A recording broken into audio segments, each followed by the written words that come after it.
Brisbane's male-only Tattersalls Club has been accused by Queensland's Premier of being out of step with the community. Anastasia Palaszczuk says male ministers in her cabinet will continue to boycott the club until women are allowed to join.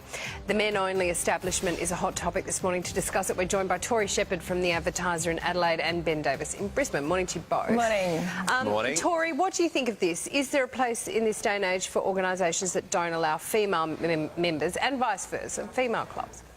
Look, I think there is a place, and the first thing I thought of is men's sheds, right? So I guess a safe space where men can talk about the issues in their lives. We all know that this is a huge issue, that male suicide is a big issue, male mental health is a big issue, and a safe space is really important. But when I think of the Tattersalls Club, I think more of that exclusive cigar-smoking, brandy-sipping kind of place with dirty old men ogling the waitresses.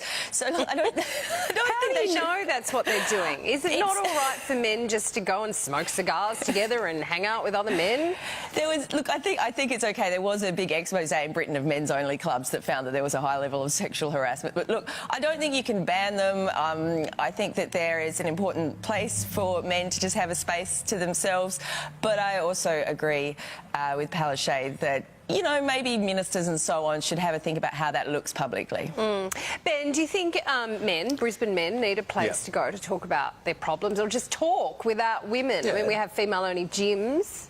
Oh, yeah, of course. Brisbane men, Australian men in general, women in general can do that in their own space. Now, I'm actually a little bit speechless this morning because Tori and I are about to agree on this. I can't believe it. Look, I've got no issue with it. My issue is how do they sustain a business model when you alienate half the population? Same with Fernwood Gym as well. But if you can do that, and I'm just using those as two examples because there are more.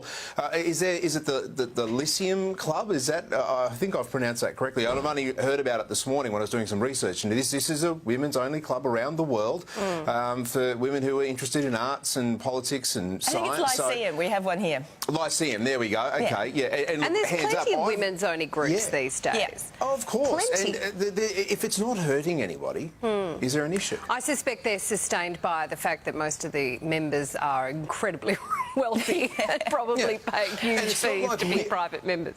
It's not like women aren't allowed into Tattersalls Club, and this is the whole reason why we're talking about it now, that they are looking to have a vote to see whether 153 years of their constitution changes. I don't know why men can't do their thing occasionally and women do their thing and come together when you want to.